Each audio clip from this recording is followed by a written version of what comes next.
La reunión de hoy vamos a tener primero una charla que nos va a dar acá nuestro amigo Tito Plaza, el ilustre Tito. Es ciudadano ilustre en La Plata. Tito tiene una larguísima trayectoria que nos llevaría todo el tiempo a tener que contarlo. Ha sido funcionario, ha recorrido la función pública, ha sido abogado en causas bastante preocupantes y en momentos muy complicados. Dirige un instituto a la memoria de su hermano desaparecido durante la dictadura cívico-militar. Y bueno, además de todo eso, un gran amigo. Así que, bueno, vamos a empezar con Tito y después hacemos un breve intermedio y vamos a dar la clase de hoy. Bien. Yo por una cuestión etaria voy a empezar sentado, después sí. No hay problema, me siento.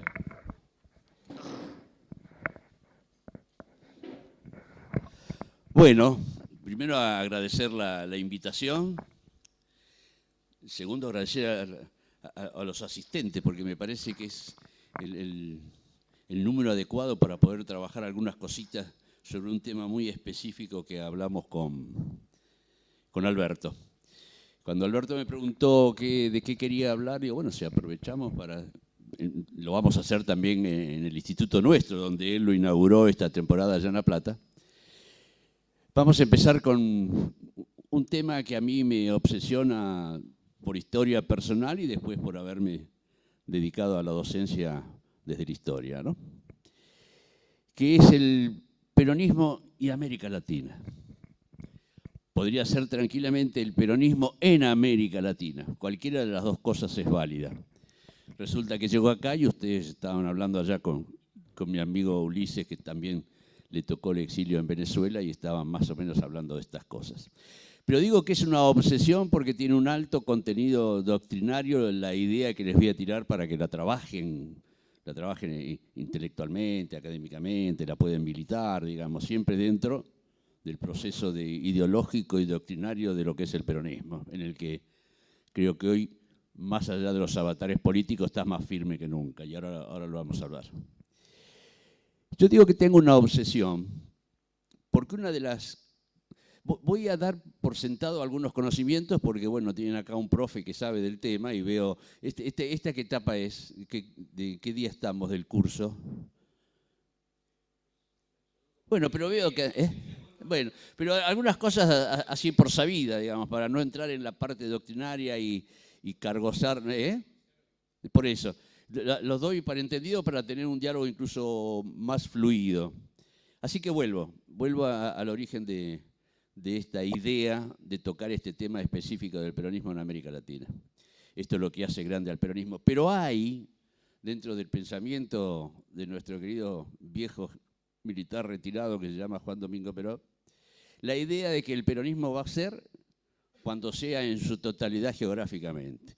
Si el peronismo permanece, esto además lo realimentó en su regreso del exilio, si el peronismo permanece como permaneció durante los 10 primeros años, no tiene crecimiento, no tiene desarrollo y no tiene razón de ser esa revolución cultural y filosófica que Perón genera contra el adversario que tenemos.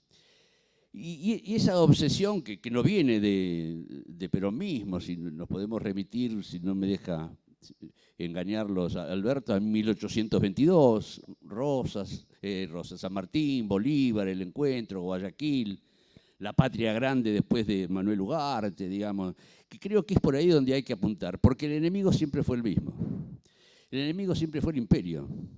Y a nosotros, o a Perón, en el inicio de esto le toca después de la Segunda Guerra Mundial, para mí guerra civil europea, yo tengo discusiones con los historiadores, ¿no? Las dos guerras no fueron mundiales, sino que fueron civiles, guerras civiles europeas, y después sigue la conflagración de intereses del resto de la comunidad internacional. Pero bueno, lo que deja esta Segunda Guerra, la división de Yalta, alguien habló de Yalta hoy, digamos, donde el poder que emerge del triunfo de las potencias sobre las potencias del eje, se divide en el mundo. se divide en el imperio, ¿no? Esto ya lo conocemos, la parte de Europa, la parte norte de Europa, con la Unión Soviética formada, su acompañamiento y su peligro a su vez del el avance de la China comunista de Mao. Y acá, en nuestro patio trasero, el imperio que le tocó en el reparto a Estados Unidos, Braden. Pero esta historia viene de antes. Y la obsesión, incluso del primer gobierno de Perón, por la construcción de una patria grande en los hechos. Y Perón, como era un tipo práctico, en los hechos que tenían que ver principalmente en el comercio. Crea con su columna vertebral, ¿cómo se llamaba, Alberto? ¿El ABC? Crea el ABC, una asociación entre Argentina, Brasil, Chile, que es el antecedente de lo que después se pudo hacer con el Mercosur, por lo menos hasta hace unos 10 años atrás, ahora eso ya no existe más, pero siempre estuvo esta vocación de trasladar el pensamiento, la idea, la praxis ya del peronismo con sus 10 años de desarrollo importantísimo, de desarrollo internacional, lo traslada y se traba en el imperio. Estados Unidos es el imperio, esto ya lo decía Bolívar, así que yo voy a hablar con el término imperio, aunque parezca un poco antiguo, porque todavía existe y ahora más que nunca, ¿no? Sobre todo lo estamos recibiendo. Pero en esta idea de avanzar sobre el mundo para que el peronismo empiece a sembrar la semilla de lo cultural, como la sembró acá. Yo estaba escuchando la discusión hoy, yo creo que el peronismo, su gran triunfo es cultural. Por eso cuando hablamos de este pueblo, este no es el pueblo del que nosotros hablamos, es el pueblo que nos venden, pero el pueblo peronista, el pueblo tiene la cultura incorporada y por eso digo que este es un momento que es indestructible, porque es el verdadero enemigo. No hay otro fenómeno ideológico que sea el enemigo del imperio. Al único que le tienen miedo es a lo que provocó Perón a partir del 45. Bien, en esta idea, en este avance, quiero decirles que el peronismo se desarrolla como cualquier proceso en la historia de la humanidad, a través de ciclos. Y en esos ciclos, las herramientas para la transformación de cada ciclo, para los nuevos paradigmas que van ocurriendo, son 3.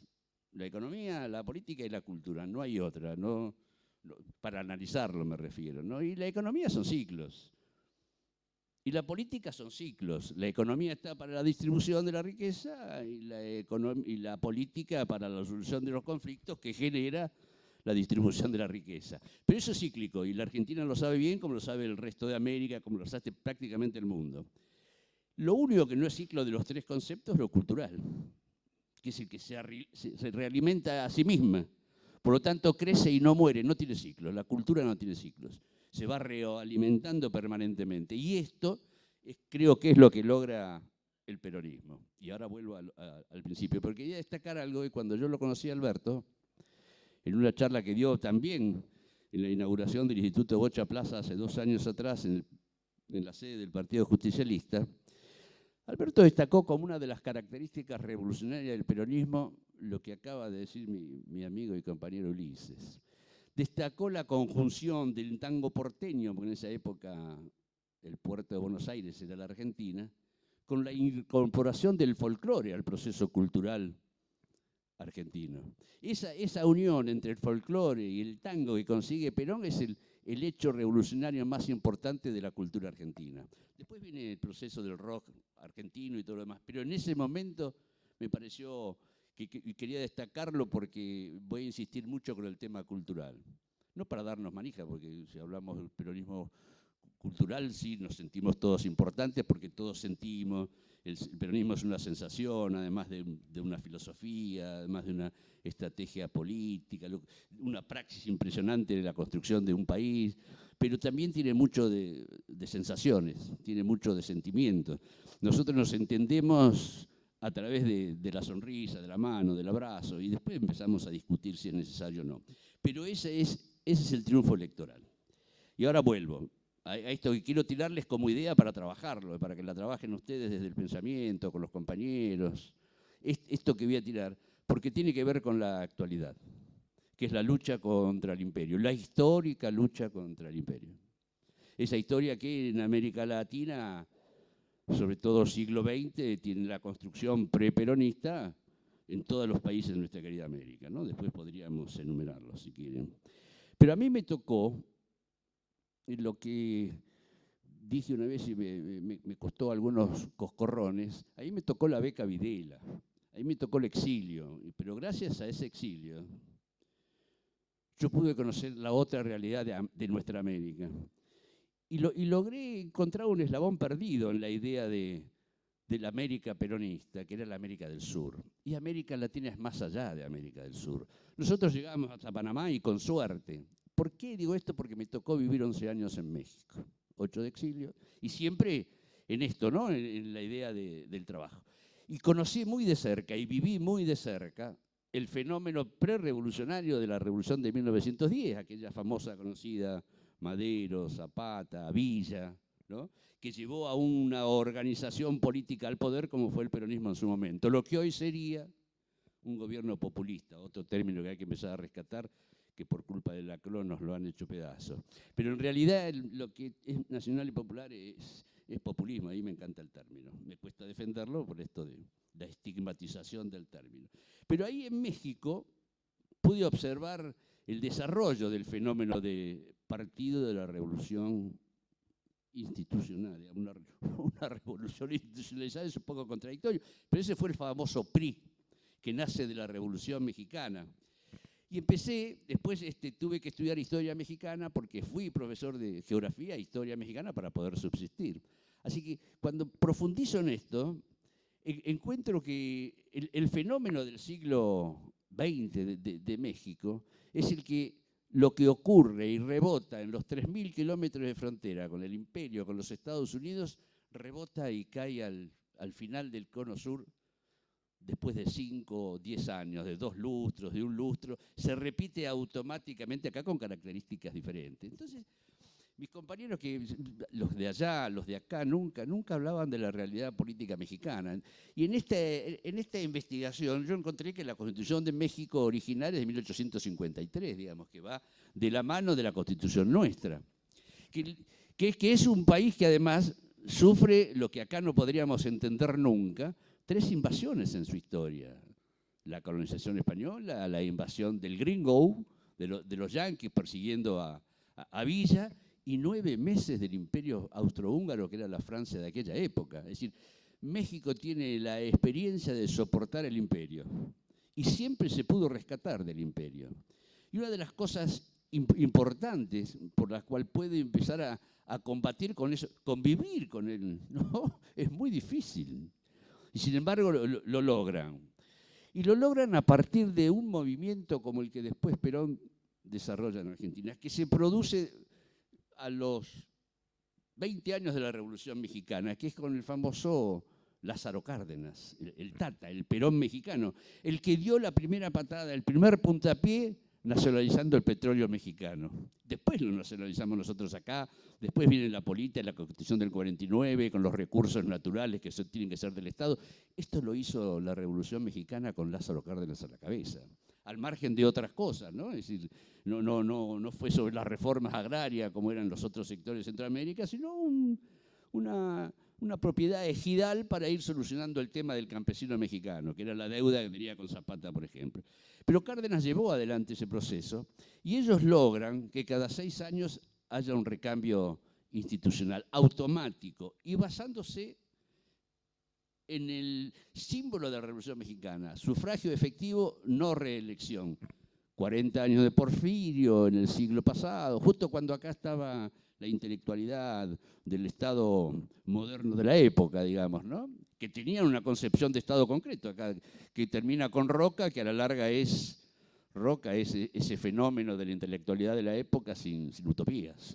Viene a ser y a conformar el Estado desde la construcción de eso. Bueno, México también lo tiene con Porfirio Díaz. Cae Porfirio Díaz, viene la Revolución Mexicana, las consecuencias o las causas son múltiples, pero logran superarlo. Y empiezan a establecer esto, empiezan a poner una valla al avance del imperio, al avance de los Estados Unidos. Empiezan a poner una valla. Y la ponen políticamente, y la ponen económicamente a partir de Pemex, con toda la picardía que dio la Revolución Mexicana a sus militares. Porque los militares de la... Bueno, ahora no tanto, pero los militares de aquella época no eran militares de carrera, eran los que habían estado en la guerra, en la Revolución. Es decir, que era el campesino que se hizo general, o el bandido como Villa que se hizo general, o el hacendado como Zapata que se hizo general. Así que la construcción del ejército mexicano era creada exclusivamente desde la lucha concreta, lo que le da mucho más valor al combate. En esta idea, en esta constitución, logran frenar el imperio, generan una constitución en 1917, justo en pleno proceso de la revolución bolchevique del otro lado del Atlántico, de la Unión Soviética. Bueno, México crea la Constitución del 17 como consecuencia del proceso de revolución, cuestionable también, por supuesto, opinable también, y el artículo 3 de esa Constitución le ponen los revolucionarios: la educación en México será socialista. Hay que interpretar el socialismo de esa época, digamos, ¿no? Hoy yo creo que diría peronista, como hizo Chávez después, casi 90 años, o casi 80 años después, digamos. Pero logran insertarlo en la política de frente y de cara y cacheteando al imperio. El imperio tenía otras cosas que hacer, como por ejemplo preocuparse por el sur, por el patio trasero, que para encerrarnos abarca e invade lo que nosotros conocemos con Centroamérica, lo que debería ser una unidad, hoy son 5 repúblicas, digamos, ¿no? Pero bueno, pero México lo logra frenar. Y a partir de ahí digo, pucha, qué poco interés que le damos nosotros a este proceso del político y del desarrollo del mexicano en sí, que además tiene un hecho cultural precolombino muy superador a todo el resto de América, porque eran culturas evolucionadas, ¿no? Con una evolución superior incluso a la cultura europea que nos traen los españoles. Pero bueno, este pueblo que sufrió todo esto, que sufrió 3 invasiones, vive, perdura, está. Y fíjense, hoy, en pleno desarrollo del neoliberalismo de hace 20 años, con Salinas de Gortari, acá en la época de Menem, gracias a que Pemex fue nacionalizado en el año 33 por Cárdenas, todavía la pueden pelear. Todavía y no tienen el riesgo que tiene Venezuela ahora con el tema del petróleo. México en aquella época fue el primero que se opuso a la OPEP. No, este petróleo es nuestro, no me lo toca nadie, nosotros ponemos las condiciones.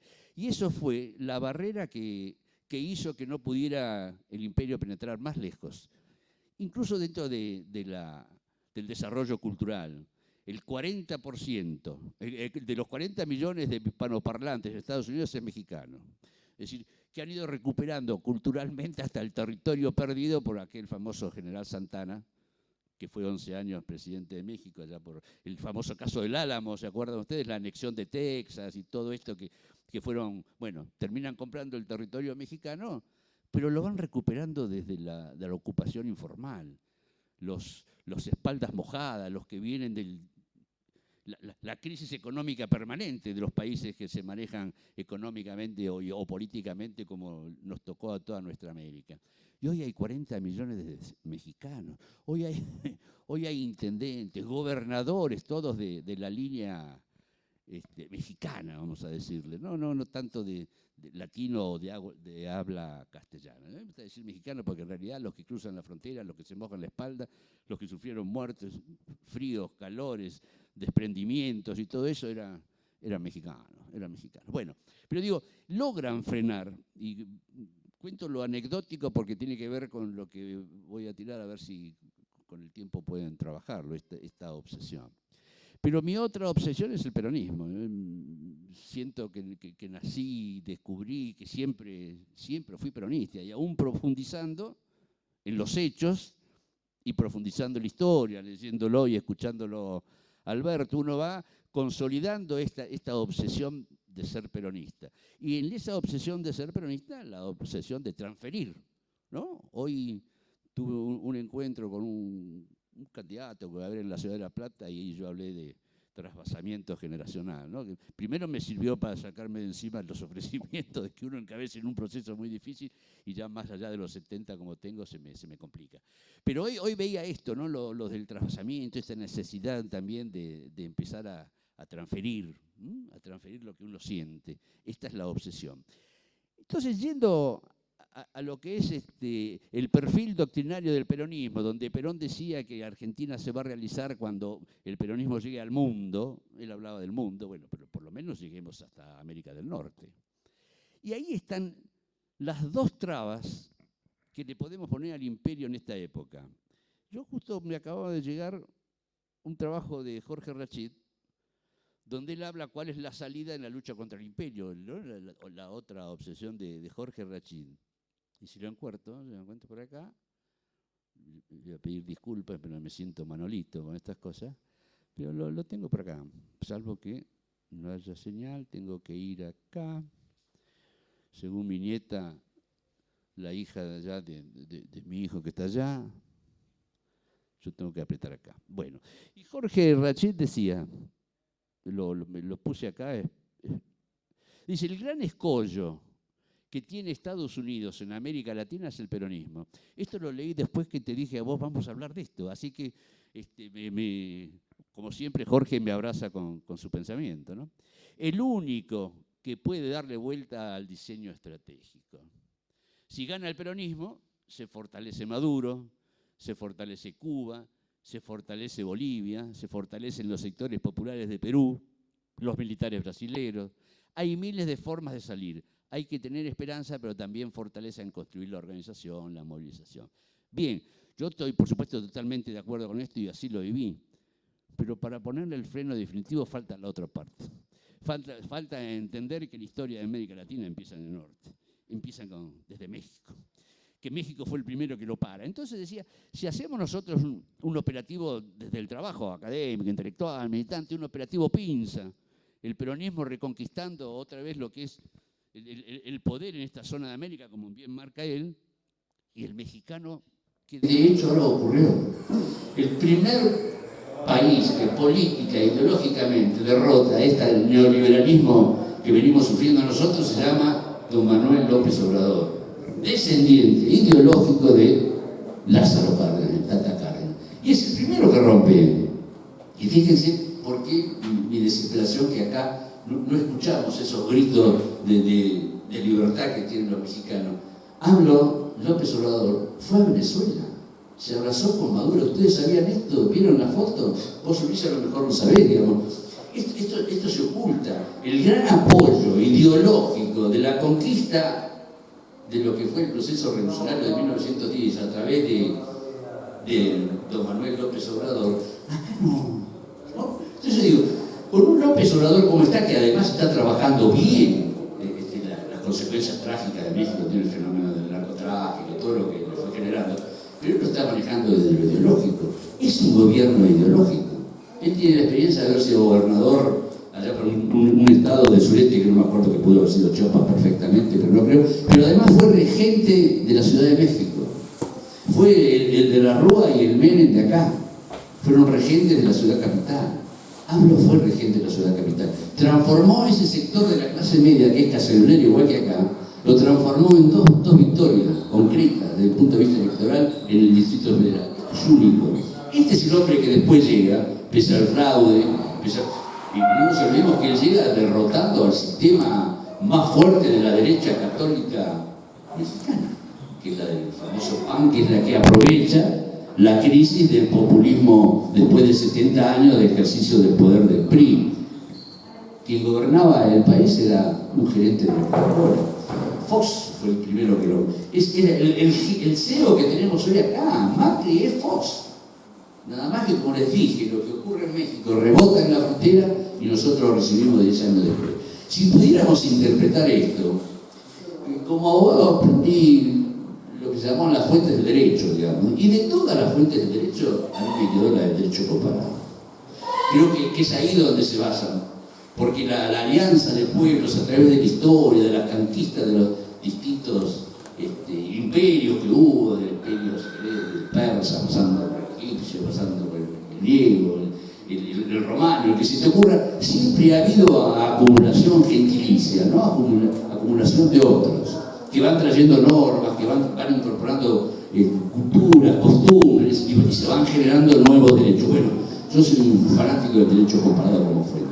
Y el poder estudiar el proceso político mexicano para incorporarlo a esto que nosotros hemos construido con Perón desde el peronismo, me parece fundamental para poder de una vez por todas empezar a tener por lo menos 50 años de liberación frente al imperio. Creo que se puede, creo que este es un momento crítico, que el mismo Trump está haciendo un proceso económico peronista con la acumulación de un mercado interno para fortalecer y dar trabajo. Es decir, que ideológicamente se llega, digo Trump porque está del otro lado de la frontera, pero se puede llegar, porque en Argentina el proceso cultural del peronismo está intacto, muchachos. Está intacto. No lo han podido destruir porque no tiene ciclos. Se va generando a sí mismo. Y eso, pese a la parte de praxis que nos toca, por ejemplo, estos últimos 12 años cuestionados por nosotros mismos en función de no haber cumplido, con lo que hoy decía un compañero que está por ahí, que tenemos que volver a los valores anteriores. Bueno, yo digo que sí. No sé si los valores se adecúan a estos tiempos, pero sí estoy seguro que en el plano de la filosofía, reitero, de Perón del 49, con la implementación de la Constitución del 49 y con el lanzamiento de un proyecto serio para el mundo que se llamó Comunidad Organizada, donde el fenómeno es la convivencia y poder tener la diversidad en un proceso de desarrollo, ahí sí que podemos volver. Y si nosotros tenemos que volver a ese proceso del 49, por lo menos a esa escala axiológica que nos da la política del peronismo, porque es necesaria hoy. Hoy te hablan de la grieta porque les convino la grieta porque ganaron una batalla más. La batalla que le ganan al peronismo al margen de la batalla violenta de la década de los 70 es la batalla de la propaganda. Lo que logró este establishment que tenemos ahora, logró que con su propaganda el peronismo no pudiera penetrar en las clases medias como debería haber penetrado como consecuencia de su actividad, digamos, ¿no? De su desarrollo. Bueno, es la propaganda, es decir, que perdimos esta batalla, pero esa es una batalla perdida, pero no hay derrota. Acá estamos hablando de esto, estamos tratando de encontrar una especie de salida para aprovechar este hecho cultural. Y hay algo que lo sostiene, y voy a abreviar un poco así, si quieren lo conversamos. Y hay algo que lo sostiene este proceso cultural del peronismo, que es el desarrollo de su propia actividad, de su propia praxis. Porque son los hechos de la década del 50 con Perón a la cabeza que van generando una instancia cultural muy fuerte que no han podido derrotarla. Está intacta. Estamos nosotros juntos acá, reitero, hablando de esto, tratando de encontrar la salida. Estamos peleando aún desde los sectores juveniles. Eso que uno también... Acá voy a hacer un alto porque es la otra obsesión que tengo, como en este caso sería como pseudo dirigente del peronismo. Una terrible crítica a la falta de formación de las juventudes cuando acceden al poder. No hay revolución posible si no hay sectores juveniles. La juventud, como en el caso que nos tocó a nosotros, traerlo a Perón, el movimiento no es cívico-militar como era Montonero, sino el movimiento montonero, el joven era montonero, la JP era montonero. Bueno, todo eso que se requirió, que pudo traer a Perón, por supuesto que apoyado por la famosa resistencia a través del poder sindical, la columna patronal, pero el valor de esa juventud es un valor, digamos, no se puede medir, es definitiva y para siempre. Lo que faltó es el llegar, el establecer, el traer a Perón en este caso, en derrotar 2 dictaduras y entre 3 dictaduras y entre ellas la fusiladora, digamos, es decir, de soportar crímenes, todo lo que nosotros conocemos aún en los cantitos que también hace la cultura del peronismo. En ese desarrollo, en ese desencuentro, vimos que duraron ¿cuánto en el poder, muchachos? Menos de 6 meses. No supieron administrar el Estado, no supieron administrar aquello que pudieron ayudar a construir desde el valor, desde la victimización, desde el martirio, con muertes y demás. Tenían gobernadores, tenían diputados, tenían senadores, tenían intendencias, duraron 3 meses duraban el poder. No supieron administrar el Estado. Es un fracaso de los sectores juveniles que están preparados desde la voluntad para el acceso al poder, que son fundamentales. La lección de Cuba es clarísima en esto. El sostenimiento de la Revolución Mexicana porque estaban preparados para ejercer y administrar el poder en el cambio. Después sigue la historia de los sectores juveniles en la Argentina. Y nosotros tenemos en los periodos de esto que se dicen de la recuperación de la democracia, que en realidad lo que se recuperó es un orden jurídico, que no es poco, pero no el valor de la democracia, que es con el advenimiento de Alfonsín y del radicalismo. Y quien lleva a Alfonsín al poder es la intelectualidad de la Universidad Nacional de La Plata, con la famosa coordinadora, los Estorani, los que están hoy. Estos muchachos llegan y son los que hacen y se adjudican el regreso a la democracia. Y ahí arranca Alfonsín. ¿Cuánto duraron? Hoy no se puede ni hablar de la coordinadora. No existen, se autoeliminaron. Es decir, que ese sector juvenil, que con franja morada, esto que ustedes conocen, llega en acceso al poder en la Argentina, incluso después de la dictadura más sangrienta de nuestra historia, no duraron ni 6 meses. Hoy no existe la coordinadora, que en ese momento era el sector juvenil del poder y el que iba a dar motor a este nuevo proceso democrático. Y después nos vuelve a ocurrir nuevo fracaso, digamos, de una juventud que no estaba preparada para administrar el poder. No lo estaba, eso vamos a cualquier universidad y podemos aprender. Pero para administrar el poder, y administrar el poder significa valorarlo desde una concepción ideológica, de un proceso doctrinario, bueno, como lo que hizo Perón, que tampoco hay mucho para descubrir en esto. Y después tenemos la reciente etapa nuestra de los sectores juveniles. Estos no se hicieron en el combate, los chicos de ahora. Pero todo aquello que generó Néstor, porque Néstor sí, yo tuve la oportunidad de tener una amistad estrecha con él más allá de la política, y esta era así otra obsesión de Néstor, que los sectores juveniles llegaran y pudieran administrar el poder. Y creó la cámpora y lo puso a su hijo a la cabeza. Néstor perdió y perdimos todos. El resultado del sector juvenil, el sector cámpora, lo tenemos a la vista. Pero no desde mi óptica yo puedo discutirlo, no discutirlo, valorarlo, no valorarlo, pensar distinto. Desde cómo piensa esta sociedad que tenemos que conquistar. No lo pueden ni ver. No pueden transitar por la calle.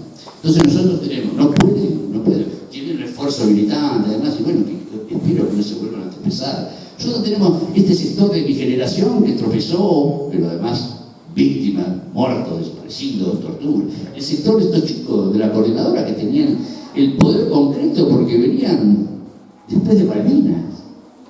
Y ahora después el fracaso de la juventud de los sectores camporistas. Fracaso de la administración del poder, y esto es objetivo, acá no hay discusión posible. Y mi preocupación, por eso el tema del imperio, son esta generación que estamos viendo, la generación de los pañuelos. Para mí es una terrible preocupación que tengo en esto.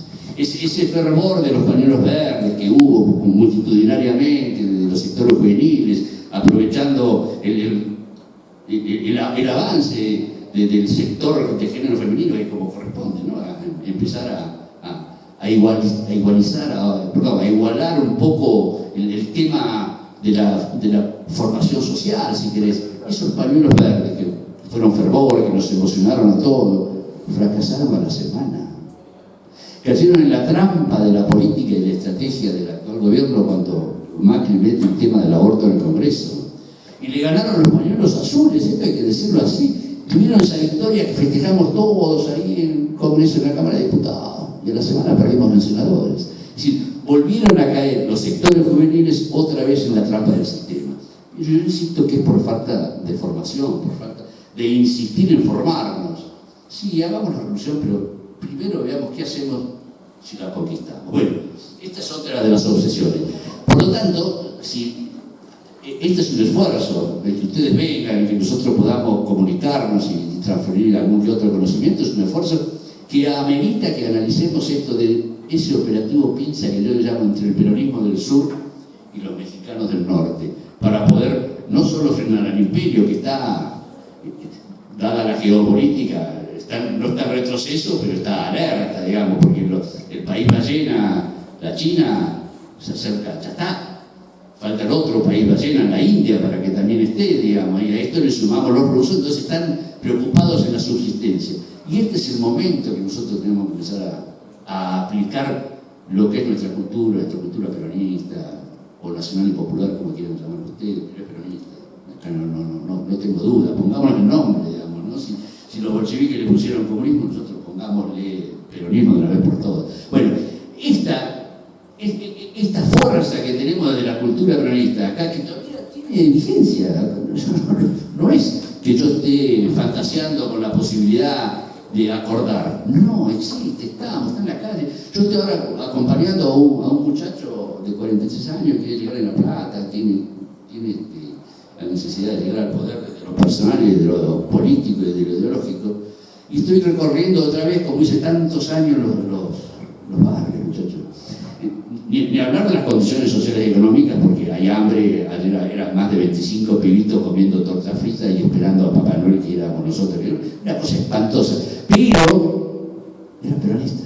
Su esperanza sigue siendo el peronismo. Su esperanza es el reflejo que le dejó de vista. Esto está intacto. No hay forma de penetrar. Nuestras derrotas son porque no hemos logrado penetrar en los sectores medios, porque nos ganó la propaganda. Pero si lo logramos en algún momento, podemos volver a lograrlo con esto que les digo, preparándonos, escuchando al otro, el que tiene la experiencia. Y acuérdense, por favor, cuando se vayan de acá, el profe es un genio en la historia argentina, incluso lo que yo tengo de conocimiento lo adquiero de su trabajo. Pero no se olviden del fenómeno mexicano.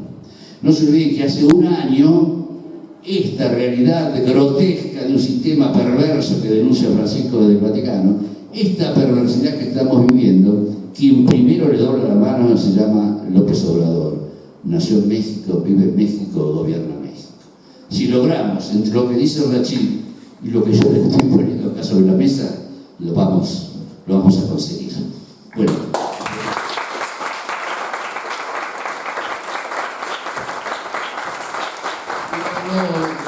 No fue muy académica la charla, pero creo que no es necesaria, hay que aplicar las experiencias, ¿no? Porque para aprender están los trabajos de Alberto o los chicos jóvenes que les cuesta leer, apretan un botoncito y tienen toda la información que requieren, fechas, años.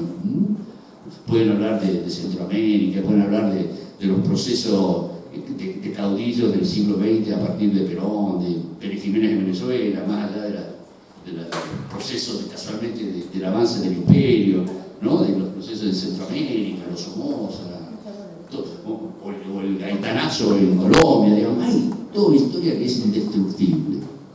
Así que bueno, desde ahí yo les pido que me ayuden con esta obsesión de poder hacer la operación pinza entre México y Argentina, entre la Revolución Mexicana y la Revolución Justicialista. Sí, Ulises.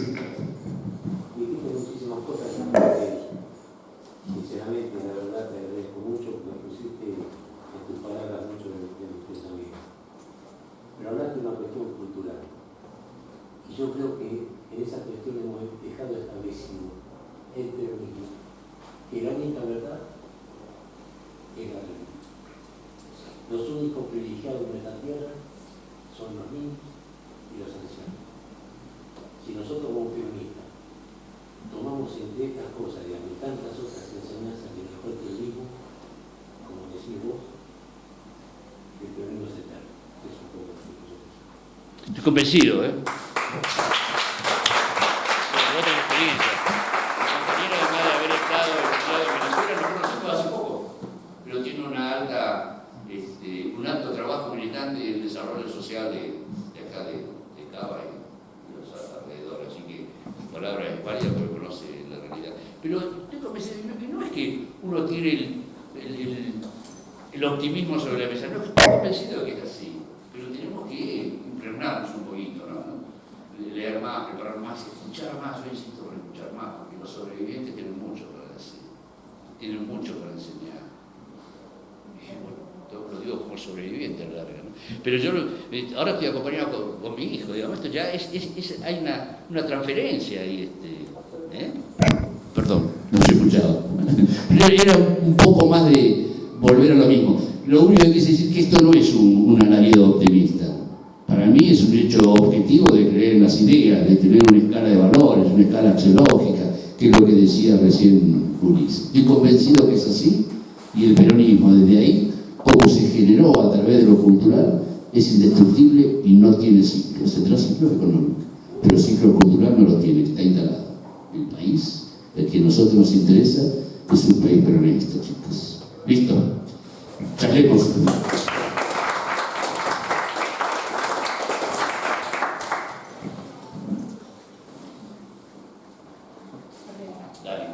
No, una idea Tengo tiempo hasta que empiece para hablar. No, Si bien me parece que de la charla sacan en limpio que hay que hacer muy base en la cultura, ¿no? Para proyectarse desde ahí en el futuro.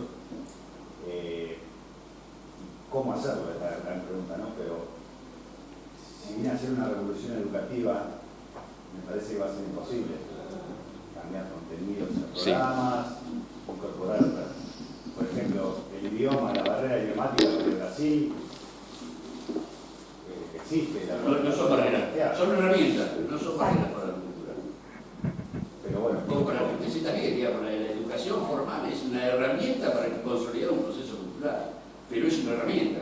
Hay que adecuarla, hay que adecuar los tiempos, hay que adecuarla al avance tecnológico, digamos. El peronismo se desarrolla como se desarrolló la historia de la humanidad a partir de la caverna, donde aparece el fuego. Hay todo un desarrollo tecnológico, el fuego como hecho tecnológico. Bueno, el peronismo también tiene que empezar a adecuarse en estos tiempos a través del desarrollo tecnológico. ¿Qué educación formal puedo plantearle yo, que llevo 42 años en una universidad dando clases, cuando aparece un celular que le dice a los pibes todo lo que yo le dije durante 30 años? Entonces, hay que adecuar. Es una herramienta de educación formal. Hay que adecuar los programas, por supuesto. Hay que favorecer al docente, pero favorecerlo desde la construcción del docente. Si yo estoy diciendo que los chicos, las juventudes, fracasan en la administración del poder porque no tienen la formación para hacerlo, ¿te imaginas lo que hay que hacer con la docencia, con los docentes? Aquel concepto del maestro del principio del siglo, de la época sarmientina, así que hay que rescatarlo, pero adecuado a la tecnología. La única forma de que existe una derrota es no interpretar los procesos tecnológicos, no aprovechar de los procesos tecnológicos, hay que saberlo. Miren, yo tenía la última materia que di en la Facultad de Periodismo de la Universidad de La Plata, se llamaba Historia de las Ideas y Procesos Políticos. Y había un fervor, hace 5 años atrás, cuando aparece el Twitter como una de las redes más fuertes, porque en razón del Twitter cae una dictadura en Egipto de 40 años, de Mubarak, porque se llenó la plaza del Cairo a través de él. Y estaban mis alumnos enloquecidos, comunicación, periodistas, entonces profe, el Twitter, y muchachos, el Twitter mañana está en manos del otro si nosotros no sabemos cómo manejarla. Mucho bien, Twitter hoy, bueno, ya lo manejaba Clarín y todas las grandes corporaciones que teníamos, Televisa en México. Hablando de México, un solo valiente que enfrentó las corporaciones mediáticas como Globo, Clarín, Televisa de México, se llamó su comandante Marcos, que aparentemente era una locura de un grupo, que sí lo era, pero de un grupo ideologizado a través de su convivencia con las distintas etnias del sureste mexicano, pero logró parar la Televisa. Cuando, fíjense lo simbólico, porque digo que lo que ocurre en México rebota y viene acá. Si nosotros, esto fue en el año 94, cuando se firma el Tratado de Libre Comercio entre Canadá, Estados Unidos y México, por el avance del neoliberalismo fuertísimo, donde a México, te imaginas, los desequilibrios comerciales, como lo robó directamente. Eso se firmó el 31 de diciembre a la noche, Clinton, Salinas de Gortari y el canadiense, creo que era Trudeau, no me acuerdo cómo se llamaba. Ellos firman a las 0 horas frente a la cadena nacional, que la Televisa, brindan por el éxito de la integración regional de los tres países de América del Norte. A las 0 horas, 5 minutos, levantamiento armado en Chiapas. Una cosa extraordinaria. Después nos dimos cuenta que no era un levantamiento armado tradicional de la época del stalinismo, de la década del 70, o lo que hizo Fidel de Belgrano, no. Era este muchacho encapuchado, que el ejército que desarrolla era con palos de escoba para sacarse la foto, no era posible. Y logra al final, entraron la CNN, entraron todos los grandes monopolios de la comunicación internacional, entraron en Chiapas a hablar con su comandante Mar. Quien no pudo entrar, don Jacobo Zabludowski con su Televisa. No pudieron contra esto. Por supuesto, supuesto, tampoco podía hacer nada porque era la explosión en el mundo. Ellos tenían que hablar del NAFTA, como le dicen ustedes, el Tratado de Libre Comercio de América del Norte. Dicen ustedes, cuando llegué decían NAFTA, y tanto loco. Bueno, ellos que tenían preocupándose por esto, resulta que tenían un foco de guerrilleros que atentaba contra el sistema del sureste mexicano y que además eran todos indios, eran todas etnias. Y que además quien lideraba esto se llamaba así comandante, dándonos una lección de lo que es la vida revolucionaria. Era subcomandante porque el comandante eran los viejos sabios de las etnias. ¿No? Esos eran los comandantes. Entonces, bueno, yo digo esto, le gana y derrota a la tecnología de Televisa, que es lo más importante que existe, sobre todo desde Canadá o desde Alaska acá, ninguna duda, tecnológicamente, y hablamos. ¿Quién le derrota? Y les gana la apuesta.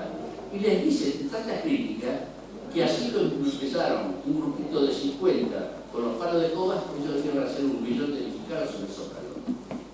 Fueron 1 millón de mexicanos, empezaron a caminar y en un año llenaron el Zócalo, que es la plaza de Mayo Nuestra, llenaron el Zócalo mexicano. Se vinieron de todas las partes, siguiendo a este muchacho encapuchado, digo, y dieron la lección de que hasta acá llega después López Obrador empieza a intervenir. El hijo, Cuauhtémoc, el hijo de Lázaro Cárdenas, que también era uno de los que se había roto con el PRI tradicional, entendieron este fenómeno y este fenómeno sirvió de contención para el proceso de Salinas de Gortari y de Fox posteriormente. Hoy está pagado porque no es capaz.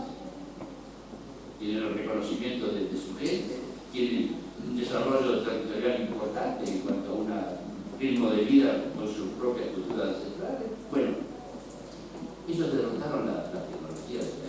Así que va de mano en mano.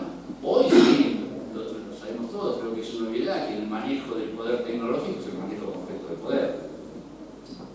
Maneja la tecnología en el mundo, maneja el poder. Por eso la disputa de la pandemia. Así que bueno, yendo a la pregunta de la educación formal. La educación formal es una herramienta, pero es variable de acuerdo al avance tecnológico. Cuando el mundo no tenía salida en lo comercial porque crecía, bueno, de golpe y borrazo, un pelotudo portugués, allá cerquita de Lisboa, en el norte de Portugal, descubre lo que existe en la navegación ultramar y transformó la historia de la humanidad. Cuando todos decían que no podíamos avanzar sobre el comercio internacional, que había que venir, hablando de Europa, que había que venir del Oriente y comercializar, decían, no podemos ir más allá del mar, porque en el mar hay precipicio, convoca una especie de congreso, creo que era Cebrés, bonito portugués, y convoca a los científicos de la época, matemáticos, astronomistas, astrólogos, químicos, matemáticos. Entonces ellos descubren que sí, que hay, que la Tierra es redonda y que por lo tanto no hay un precipicio. Vayamos, animémonos. Entonces, esto lo logran desde Portugal. Y fíjense lo que es el manejo de la tecnología. Esta es la primera vez que interviene la ciencia en un hecho de avance tecnológico, porque el fuego, no lo sabemos, la cultura, que es el otro hecho que modifica la historia de la humanidad, la cultura con cultivo, donde a las mujeres se ponen contentas porque el matriarcado nace ahí. Cuando aparece el trigo, cuando las tribus nómadas que iban detrás de la caza y de la pesca, resulta que encontraron otro alimento en la tierra y la mujer que por estar embarazada no podía ir a pescar o ir a cazar en la época que correspondía, se quedaron para cultivar y fueron las dueñas de la tierra. Andate vos, claro, yo me quedo acá cuidado porque tengo 9 meses para parir. Y ahí se genera un hecho revolucionario también, pero no intervino la ciencia. En este proceso del cambio revolucionario de la humanidad interviene la ciencia. Y fíjense lo que logra Portugal con el control tecnológico de la navegación ultramar. Siempre pensaba, ¿cómo han hecho estos chicos que son tan chiquitos? Porque me tocó vivir un tiempo en España y también, por supuesto, en la realidad portuguesa, es una nación chica, y sin embargo, tiene colonias en toda el África, o tenía, digamos, ¿no? ¿Cómo llegaba? ¿Cómo llegó Portugal, que fue el primero a colonizar ese continente explotado y después fue más explotado todavía por algunas de otras operaciones de los holandeses, de los españoles, de Italia que venían por otro lado? Porque ellos entraban, invadían, y como conocían que se podían volver y no caerse, aquel que tenía que seguirlo para combatirlo, pues no lo seguía. Entonces fueron construyendo las distintas colonias por todas las costas de la isla. Esto se logra a través del control de la tecnología. Ahora, para eso había que conocer sobre navegación. Había que estar preparado para saber navegar. Después viene la guerra de los mares, después viene la gran isla, la archipiélago, la Gran Bretaña, el dueño del mundo de aquella época, y logra controlar el mar de esto que descubrimos como navegación ultramar de la Europa hacia el Mediterráneo. Y gana la batalla del mar, ni siquiera por el poder tecnológico. Quien tenía mejores naves para poder combatir y controlar el comercio que venía del Caribe, para nombrar un mar, o del Atlántico a la costa de la Europa, y fueron los ingleses que empezaron a descubrir que el barco más liviano era más poderoso que el barco grandote de la Armada Española, a la que le rompieron el culo con 2 o 3 bombitas. Esto es así, el dominio de la tecnología cambia la historia de la humanidad. Pero no lo logra, pero no lo logró. Por eso digo que el hecho cultural del peronismo está intacto. Y esto, aprovechando lo que vos decís, sí, la educación formal es una herramienta, pero hay que adecuarla al avance tecnológico. Si no, nos van a seguir pasando.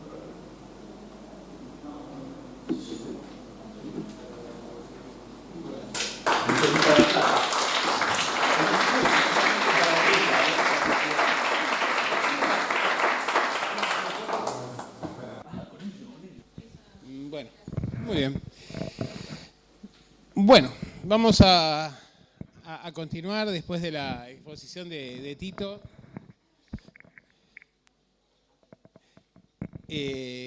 Bueno, tendríamos que, para seguir con nuestro curso, tendríamos que ver un poco el periodo de entreguerras. Ya habíamos visto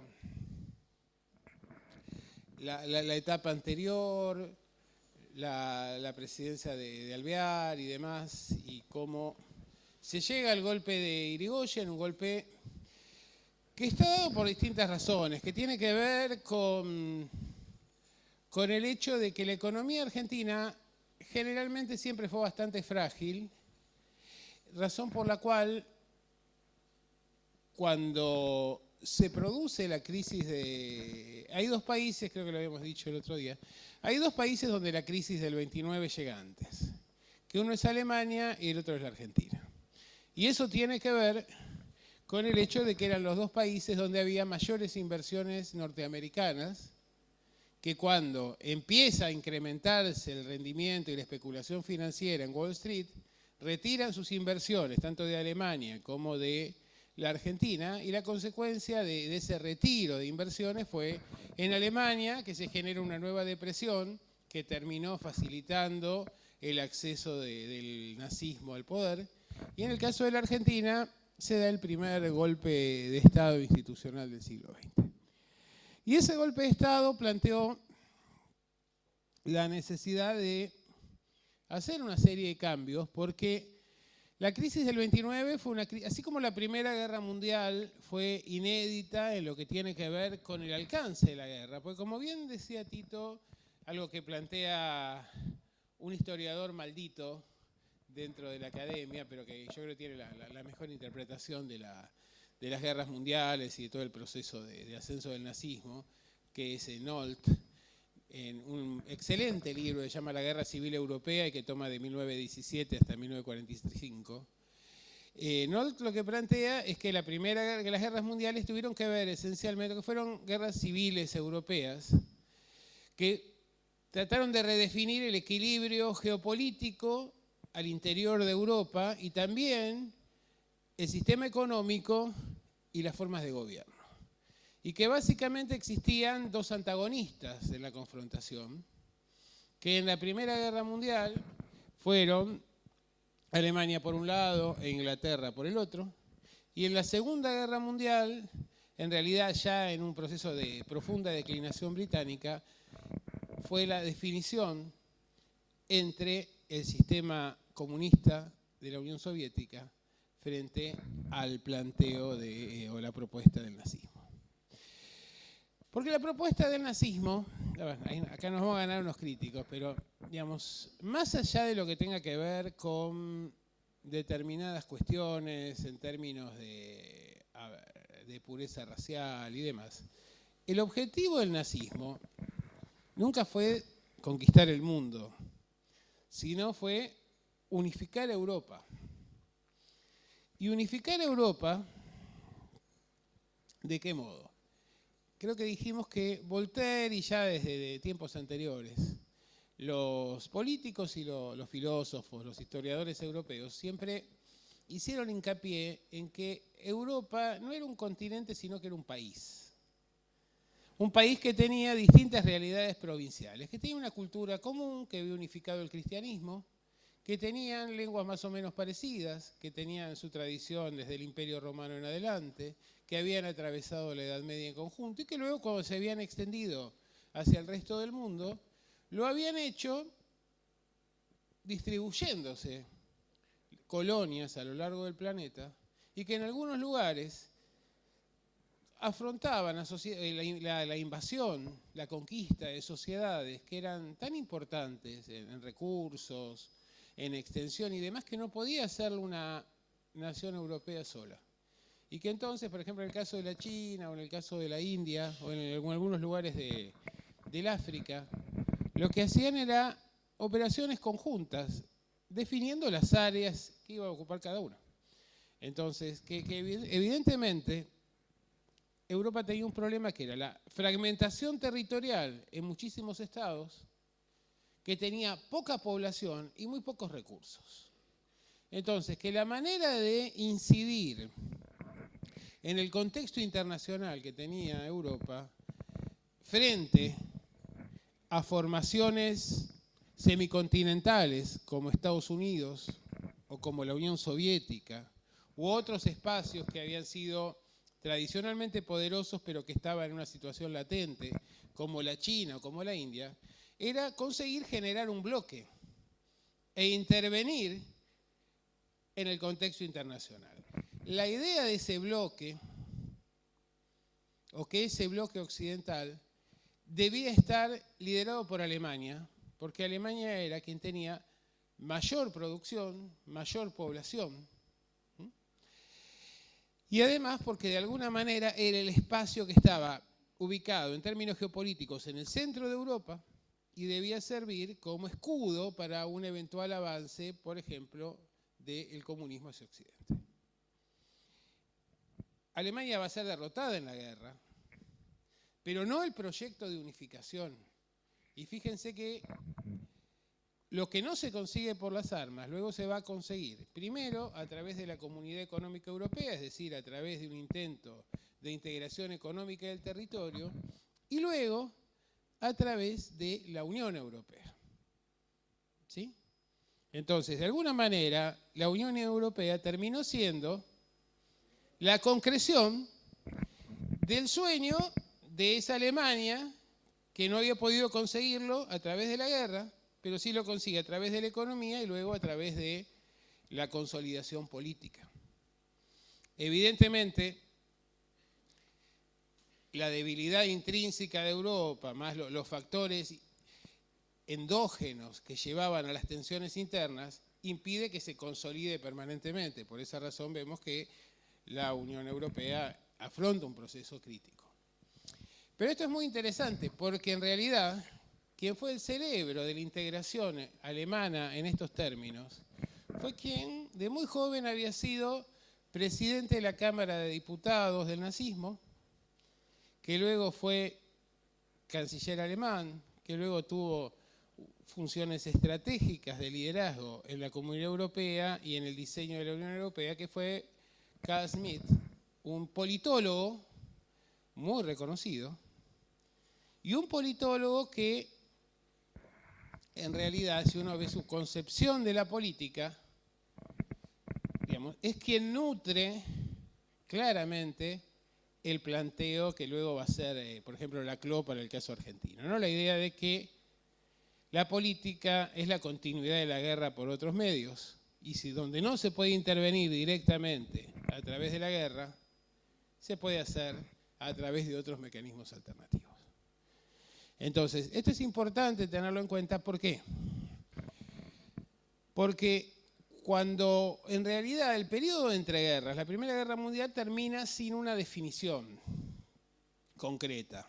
termina básicamente porque se produce un hecho al este de Europa, que es la Revolución Rusa, que en realidad causa escozor dentro de las burguesías nacionales de las naciones que estaban en pugna. Otra cosa que quería decir antes, la Primera Guerra Mundial es mundial, pero es europea básicamente. ¿Por qué llega a ser mundial? Bueno, porque en realidad prácticamente todo el mundo era colonia o semicolonia de esas naciones europeas. Entonces, lo que empieza siendo una guerra entre europeos termina siendo una guerra en distintos escenarios, pero básicamente el eje de los combates va a ser Europa, a punto tal que si bien al principio luchaban europeos, a medida que se van produciendo bajas y hay que empezar a reponer los ejércitos, encontramos las situaciones o las composiciones más diversas. Tenemos hindúes, chinos, tenemos en realidad peleando en Europa bajo la bandera británica o soldados que proceden de las colonias alemanas y que además tenían problemas entre ellos porque había conflictos ancestrales desde sus lugares de origen. Entonces, es una cuestión muy interesante para tener en cuenta esto, y es el hecho de que en realidad es una guerra en la cual se intenta dirimir la hegemonía mundial entre las naciones europeas y se termina generando el escenario para la consolidación de la hegemonía de la Unión Soviética a un lado y los Estados Unidos del otro, a partir de la destrucción que implica para Europa. Europa pierde 10 millones de hombres o de muertos y otros tantos incapacitados para reinsertarse en la actividad económica, y quitarle 20 millones de personas, de recursos humanos al sistema económico en general, en un contexto en el cual se había destruido todo prácticamente, por cómo era la guerra de trincheras, por cómo era la concepción de la guerra todavía antigua, de destrucción absoluta del otro, se habían envenenado la fuente de aprovisionamiento de agua, se habían destruido las usinas. Entonces, esa Europa que surge de la guerra es una Europa que surge muy débil y que en realidad vuelca la mayor parte de sus energías en tratar de conservar el dominio sobre los territorios coloniales, que eran los que sostenían económicamente a las metrópolis. Cuando se produce la crisis del 29, inmediatamente afecta a todo el mundo, menos a la Unión Soviética. ¿Por qué? Porque la Unión Soviética era la única que no estaba endeudada, que no tenía deuda externa. Todos los demás tenían inversiones o deudas tomadas con agentes financieros que cotizaban o que participaban de Wall Street. Y ahí muchos vieron el fin del capitalismo. No lo fue, se reconvirtió el capitalismo. Pero, ¿qué es lo que empieza a ocurrir? Hasta la Primera Guerra Mundial, en general, nosotros teníamos un sistema que era el denominado patrón de oro, el patrón oro. El patrón oro, ¿qué era lo que planteaba? Para poder establecer vínculos comerciales entre distintas economías, cada moneda tenía una cotización respecto del oro. Y esa moneda y el comercio constante en realidad se traducía a libras esterlinas, que era la potencia que había imperado en términos internacionales prácticamente desde la Primera Guerra Mundial. Cuando se produce la crisis del 29, las economías se dan cuenta de que tienen que operar en un mercado que es distinto. Entonces, ¿qué hacen? Primero, devalúan las monedas para volver más barata la producción en un sistema de libre cambio. ¿Se entiende esto? Abaratan el costo de producción. No alcanza. Y no alcanza porque en realidad, cuando empiezan a devaluar todas las monedas, se pierde la referencia a nivel internacional, por eso las naciones empiezan a abandonar el patrón oro. Y empieza a restablecerse un sistema bilateral en términos económicos, en el cual las naciones, ¿qué hacían? Se generaban acuerdos entre los países, entre dos países, en el cual se establecían a veces una especie como de clearing, por el cual se ponían precios relativos, por ejemplo, que una tonelada de trigo equivalía a tantas toneladas de hierro, ¿se entiende esto? Sí, básicamente era una especie de vuelta al trueque. ¿Mm? Efectivamente, es esta equivalencia hacia la producción. Por ejemplo, todo el este de Europa no tenía, este fue un escenario que permitió la recuperación acelerada de Alemania, porque Alemania tenía potencial industrial previo, le faltaba mano de obra y le faltaban sobre todo materias primas y alimentos, sobre todo materias primas. ¿Qué hizo? Había todo un territorio entre Alemania y la Unión Soviética que había sido abastecido por Inglaterra y por Francia, que necesitaba de producción industrial porque no tenía prácticamente, salvo Checoslovaquia, no tenían producción de manufacturas. Entonces Alemania, ¿qué hizo? Pudo desarrollar todo el potencial de esa industria preexistente, tomando, por ejemplo, mano de obra barata que venía de los países del este. Tenía un mercado prácticamente protegido en el este de Europa por las relaciones bilaterales y de ese modo consiguió rápidamente una recuperación económica sorprendente, a punto tal que las potencias que le habían derrotado en la guerra son incapaces, a través de la Sociedad de Naciones, de hacerle cumplir los compromisos que había firmado Alemania, y Alemania se vuelve a armar a partir de ese poderío económico y que realmente se había generado un contexto adecuado para ese proceso rápido de aceleración en la recuperación económica. ¿Qué es lo que pasa acá? Aquí podemos analizar el proceso de la década del 30 de distintas maneras. Lo primero que creo que habíamos dicho el otro día, que tiene que ver con cuál es la característica del régimen político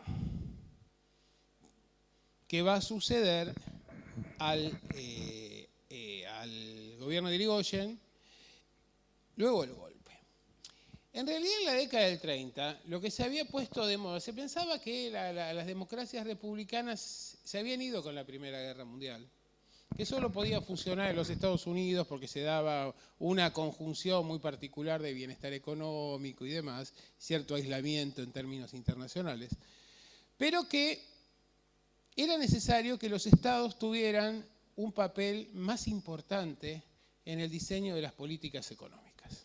Incluso los propios Estados Unidos van a dar la pauta a través del New Deal, del nuevo contrato, ¿no? Del nuevo trato. ¿Sí? Digo porque siempre tienen actualidad en la política contemporánea estas cosas. Pero ¿qué implicaba esto? Que el Estado tenía que jugar un papel de ordenador en la economía para conseguir que los recursos escasos se utilizaran de la manera más eficiente posible en términos de poder garantizar condiciones de vida en sociedades que estaban siendo arrasadas por las consecuencias de esa crisis. Entonces, efectivamente, vamos a ver que también hay otra cuestión. Se planteaba que la democracia en sí era un sistema débil, era un sistema deliberativo que no era eficiente en un mundo que venía de una guerra mundial y que parecía encaminarse rápidamente a otra. Y frente a la guerra, el Estado tenía que tener un control activo sobre los recursos básicos, sobre el agua, sobre la luz, sobre el gas, sobre la producción y distribución de alimentos. No a través de estatizar todo, pero sí a través de generar empresas mixtas que permitieran que los sectores privados obtuvieran beneficios, pero también que el Estado pudiera orientar la producción de acuerdo a necesidades estratégicas. Eso se ve, por ejemplo, si lo vemos en cine, si han visto, por ejemplo, la lista Schindler, ahí se ve claramente como en Alemania estaba libre de impuestos la utilización de metales, de hierro, acero y demás para la producción de armamentos en el marco de la guerra, pero si uno quería fabricar una cacerola, tenía que pagar impuestos altísimos, porque en realidad, como era escaso el bien, había que orientarlo a la finalidad estratégica o al proyecto del Estado. Entonces, el Estado empieza a tomar un papel determinante. ¿Por qué razón? Porque en la guerra se había visto que las democracias que dejaban todo en la órbita del mercado, que ese mercado actuaba de acuerdo a sus propios intereses y no tenía racionalidad estratégica. Entonces, por ejemplo, en Gran Bretaña había muchos trenes, pero las líneas de trenes no tenían desarrollo estratégico. Entonces el traslado de tropas o de armamentos fue siempre un problema.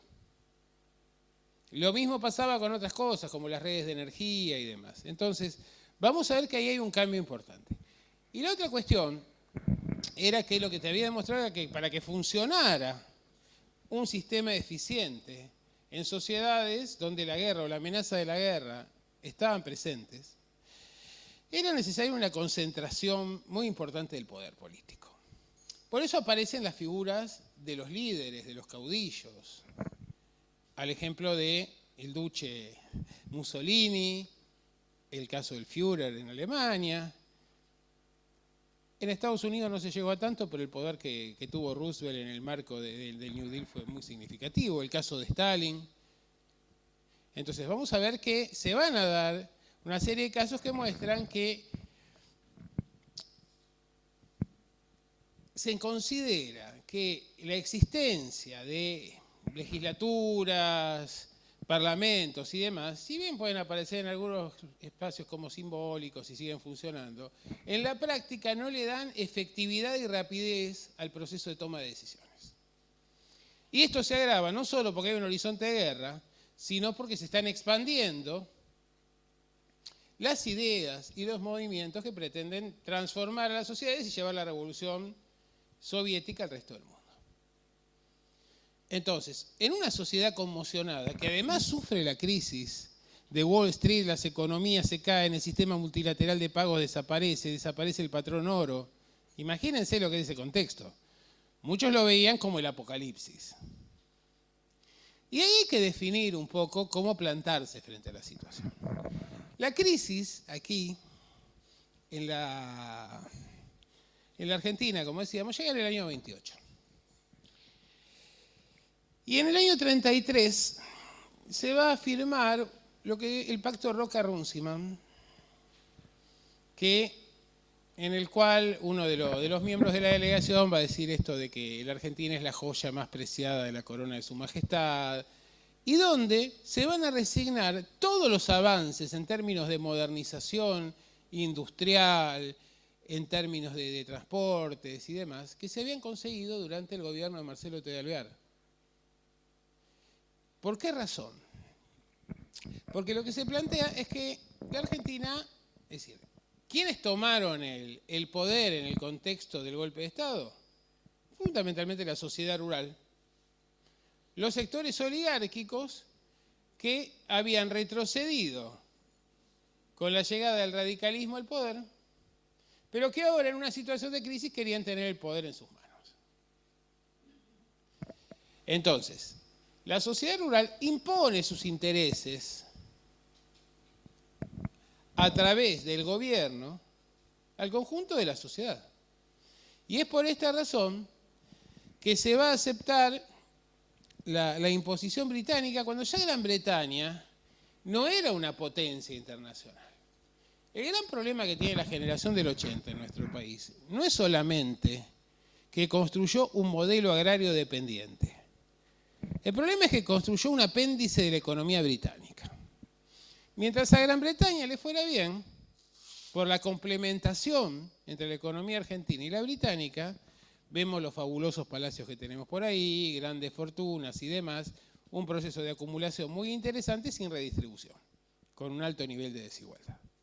Pero cuando Gran Bretaña cayó como consecuencia de la guerra en la crisis, hubo que tratar de sustituir importaciones, como decíamos el otro día, produciendo lo que se podía acá, y lo otro se compraba en Estados Unidos.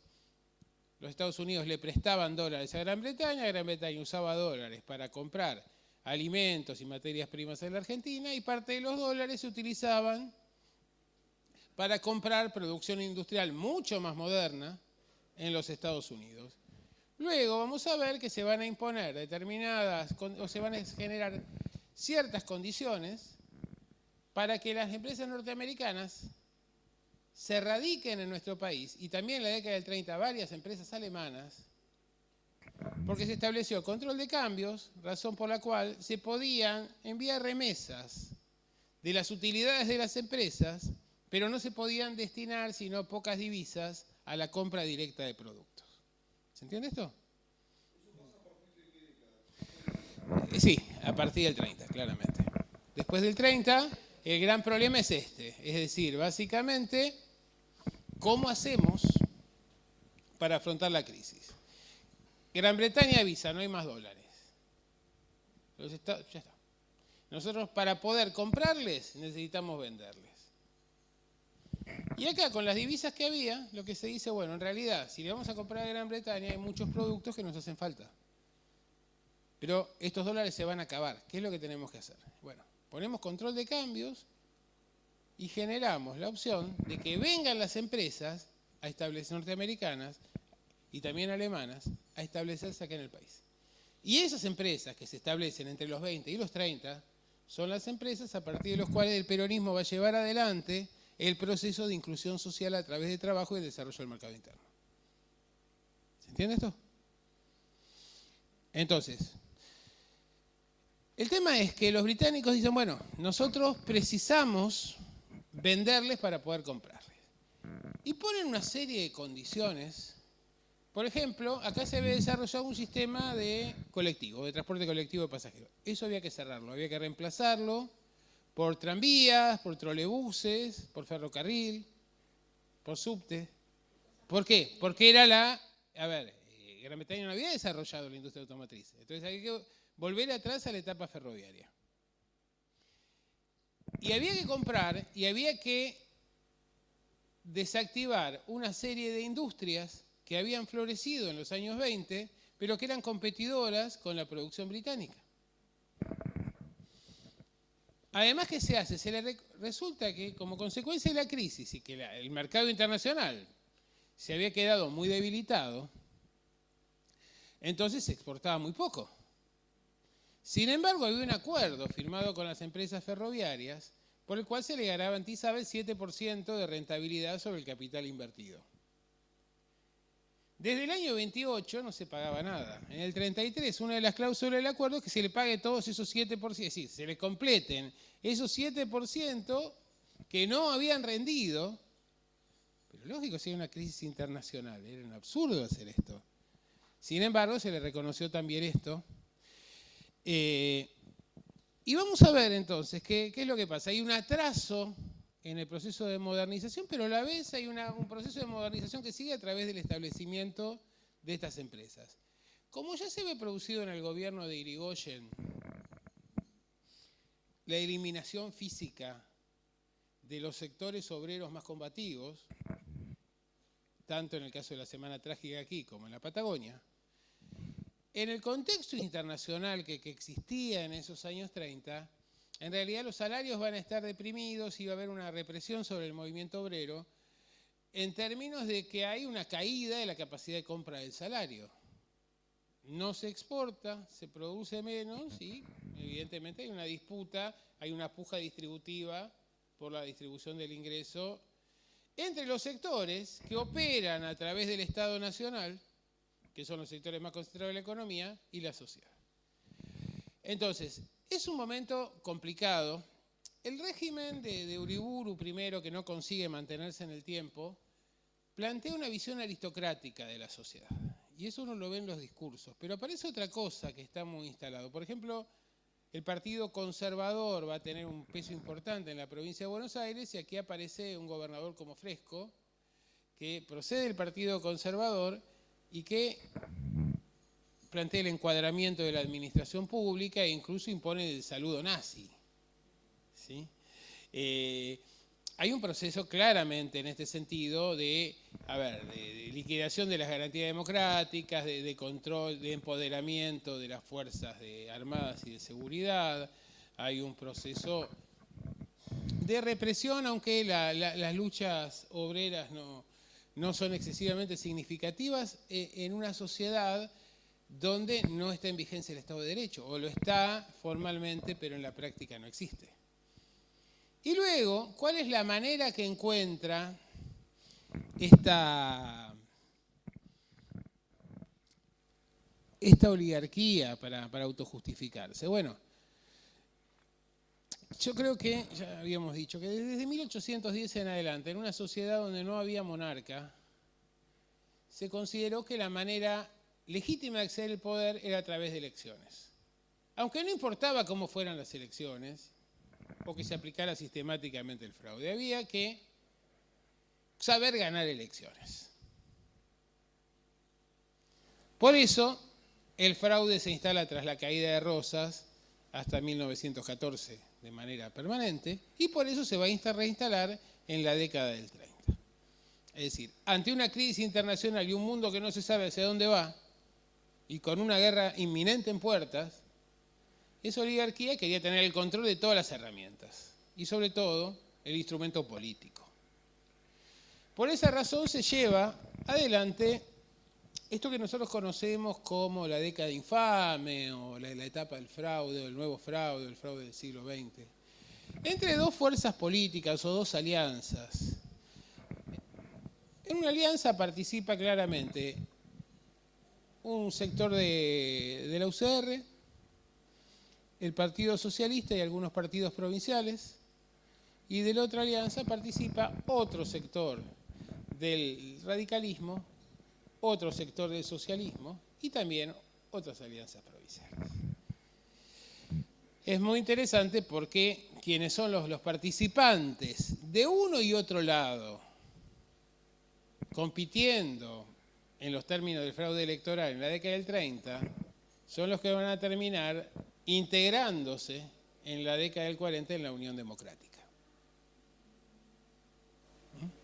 ¿Por qué? Porque para estos partidos era necesario excluir al pueblo de los procesos de toma de decisiones. ¿Se entiende esto? Entonces, se firma el acuerdo Roca-Runciman,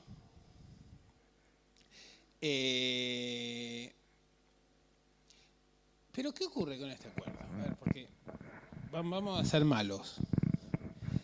Año 1928. Llega a la Argentina la misión, ni bien asume Irigoyen. Irigoyen tenía tal vez algunos méritos. Yo ya dije que para mí realmente, el quien más había aportado dentro del radicalismo para el peronismo fue claramente Marcelo Teolgar. En lo que tiene que ver con una serie de medidas, proteccionismo económico en distintos aspectos para promover la industria local, modernización económica, no hubo conflictos por el salario, los salarios de los trabajadores no sufrieron pérdidas, sino que tuvieron un cierto incremento. En términos de política internacional, compitió con los Estados Unidos por el liderazgo de América Latina. Bueno, es alguien que venía de una facción de la oligarquía. Pero todavía en ese momento esa oligarquía tenía, digamos, no diríamos si conciencia nacional, pero sí la conciencia de que tenía que negociar y fijar posiciones para obtener en ese reparto desigual las mejores condiciones posibles, para sus intereses, naturalmente. En cambio, cuando Irigoyen asume, lo primero que hace es recibir a la misión d'Avernon. ¿Quién era d'Avernon? Era el ministro inglés de las colonias. Es decir, pese a que éramos una nación independiente, Gran Bretaña nos trataba como el resto de sus colonias. ¿Sí? Viene d'Avernon, negocia con el ministerio de Irigoyen y se firma un pacto que es aprobado por el Parlamento argentino. Pero por suerte se produce, en este aspecto, se produce la crisis del 29 y no lo trata el Parlamento inglés. Porque ese pacto que firma Irigoyen es el pacto Roca-Runciman de 1933. Eso, otra de las tantas veces que la casualidad salvó a la UCR. ¿Se entiende esto? Es decir, básicamente Irigoyen iba a firmar un pacto y lo firmó, que no se puso en práctica simplemente porque no llegó a firmarlo el Parlamento inglés, donde reconocía todas esas pretensiones británicas que luego vamos a decir que es el estatuto legal del coloniaje, como decía Jaureche, que se había producido en la década infame. Bueno, ese estatuto lo habían acordado los radicales. Irigoyenistas. Peor. Ahora, también se plantea que la Argentina va a agarrar y va a exportar la misma cantidad de carne con una disminución anual del 5%. ¿Qué quería la sociedad rural? Garantizar sus exportaciones, no le importaba el resto. No le importaba el hecho de la destrucción de las industrias, ni de los avances en el transporte de pasajeros, ni la restricción de las líneas férreas a aquellas que se utilizaran para el comercio con Gran Bretaña, ni demás. Y otra de las cuestiones que bueno, tiene actualidad de nuevo ahora, porque en la Argentina las cosas siempre recuperan su actualidad, que fue que en ese pacto se acuerda que en la Argentina se va a crear el Banco Central. Pero un Banco Central que va a estar compuesto por mitades, por la banca privada y por la banca pública. ¿Y qué quería decir esto? Quería decir que se ponía al Banco Central como órgano para fijar las políticas financieras del Estado en manos de la banca privada. De la banca privada. Entonces, ya se perdía la soberanía en términos de política financiera. Entonces vamos viendo cómo se va configurando una situación en la cual la Argentina se vuelve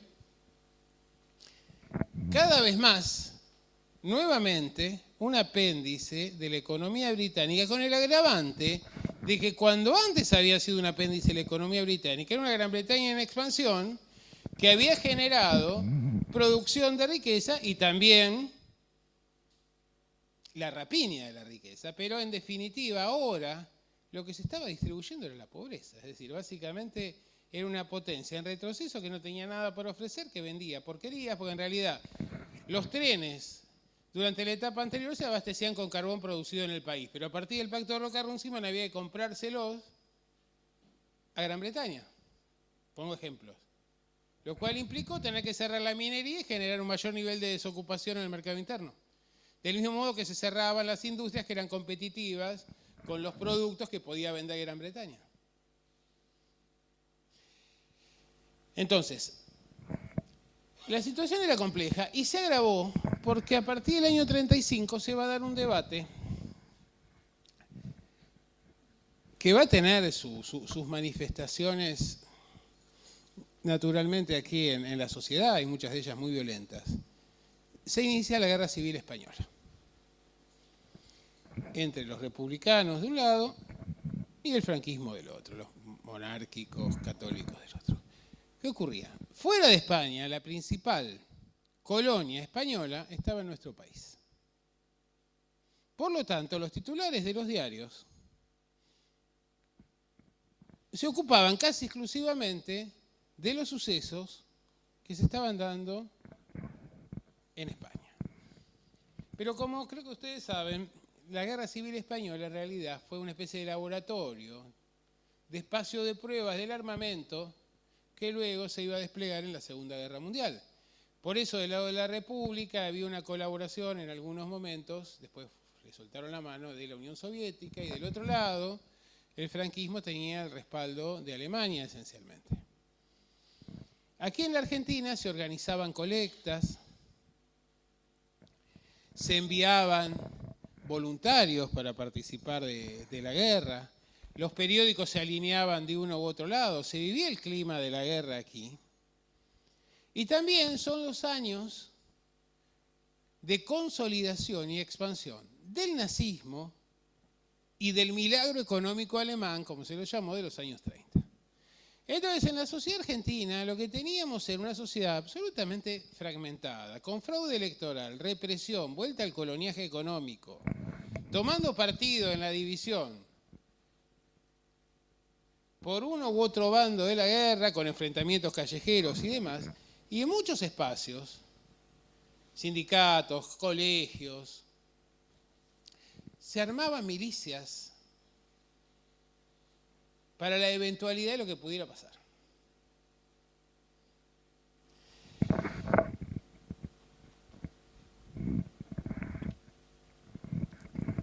Ahora bien, nosotros teníamos un problema además, y era el hecho de que teníamos un ejército alineado con por cómo había sido su formación, su sistema de ascensos y demás, con Alemania, y una marina, por lo mismo, alineada con Inglaterra. Razón por la cual la guerra siempre repercutía, dentro incluso de las Fuerzas Armadas. Estas eran algunas de las cuestiones. Hay un aspecto que también va a ser muy importante en este proceso, que tiene que ver con el hecho de que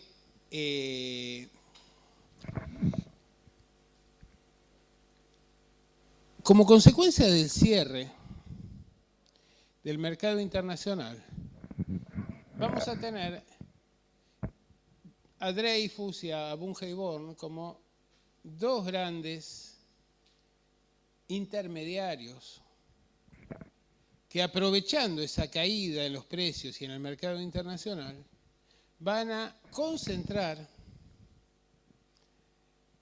la compra a precio vil de la producción agraria de nuestro país, de que tenían pequeños y medianos productores. Entonces, las épocas de crisis son épocas de grandes oportunidades para aquellos que tienen el capital o la infraestructura para aprovechar de la necesidad ajena. ¿Cuál era el problema? En la Argentina había muchos productos que venían de provincias del interior que dejaron de producirse por diversas razones. Una era que algunos eran competitivos de los británicos. Otra era que, como los británicos administraban el sistema de transportes, el flete que les imponían era altísimo y no se podían comercializar. Las provincias más alejadas fueron quedando excluidas. Eso generó la necesidad, porque esta es una consecuencia de la crisis del 29 a nivel mundial, fue generando la migración de las poblaciones agrarias y de los lugares más alejados hacia los centros urbanos, tratando de conseguir oportunidades de empleo. Por eso la década del 30 es la década donde se producen o donde se generan las favelas en Brasil, ¿sí?, los rotos en Chile, o las villas de emergencia. Cuando uno sabe, cuando algo se dice de emergencia, siempre es definitivo en nuestro país, ¿sí?, o las villas miserias, a las cuales se ponían esos nombres tipo insuperable o cosas por el estilo, lo cual implicaba prácticamente una burla. Pero evidentemente, ¿qué ocurría? Se fueron estableciendo en la sociedad, en las distintas sociedades, también en la nuestra, espacios que no cumplían, yo qué sé, acá tenemos compañeros que están en Lanús y demás, ahí las villas se establecían en lugares que en el catastro decía que no eran aptos ni para la cría de cerdos. Es decir, las peores condiciones de salud, sin empleo y demás. Ahí se generó un gran problema.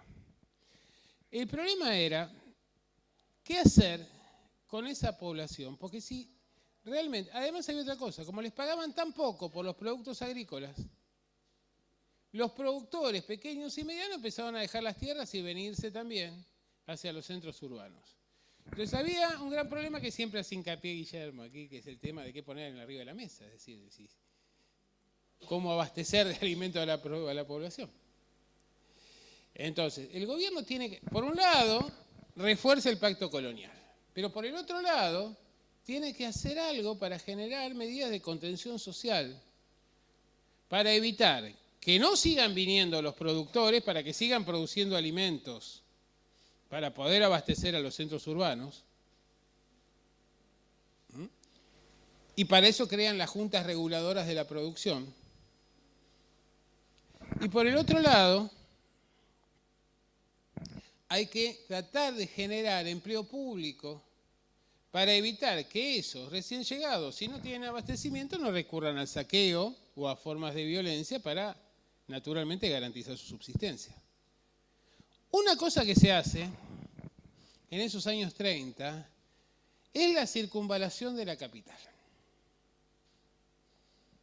a través de la avenida General Paz. Y esto tenía una doble finalidad.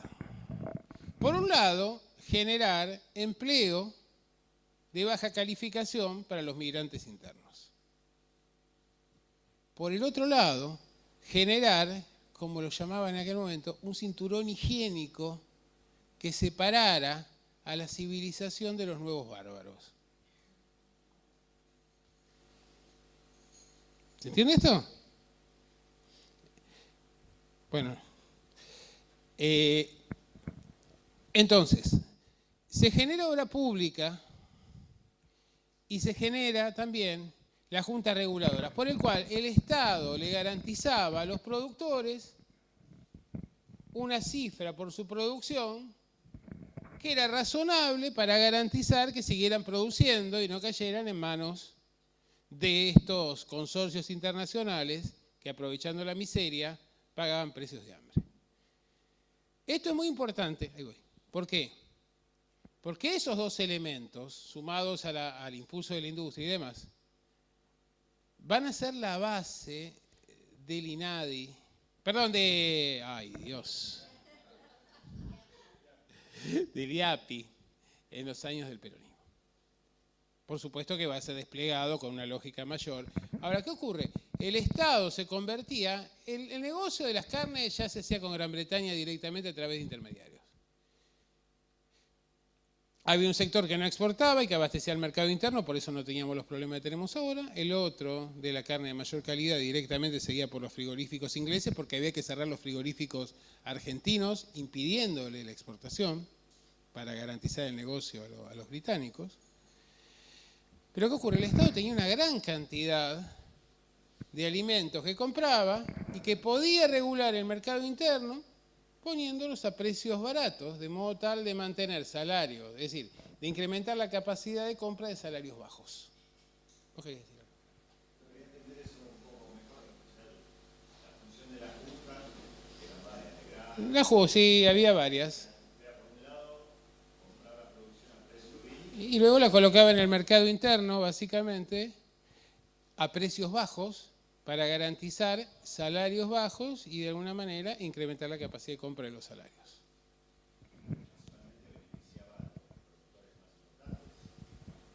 No, las grandes empresas, los grandes productores seguían trabajando con Dreyfus y con Bunge y Born.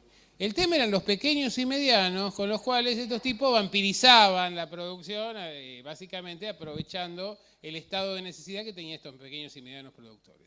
Entonces, mientras que los grandes intermediarios le compraban a los grandes productores y vendían en el mercado internacional, el Estado Nacional le compraba a los pequeños y medianos y abastecía el mercado interno.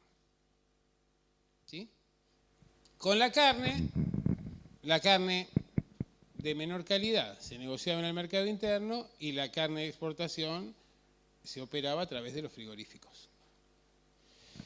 Evidentemente, entonces, de todas maneras, es una etapa de gran retroceso en términos de la capacidad de compra y precariedad del empleo. Hay una gran inestabilidad, incluso en términos culturales y sociales. ¿Por qué razón? Y esto nos ayuda mucho. Esta década es fundamental para entender muchas de las razones de los orígenes del peronismo y para entender muchas de las razones de las divisiones y de los conflictos que tenemos todavía hoy en día. ¿Cómo denomina un diputado radical a este proceso de migraciones internas? Aluvión zoológico. Sí. Venían los animales de las provincias a establecerse acá. Pero ¿cómo se ve? ¿Cómo? Aluvión zoológico. ¿Eh? Mira, no me acuerdo el nombre, un diputado radical en el marco del Parlamento argentino. No me acuerdo el nombre del diputado ahora. Pero pone aluvión zoológico y te va a aparecer en Google. Que quedó instalado esto, aluvión zoológico.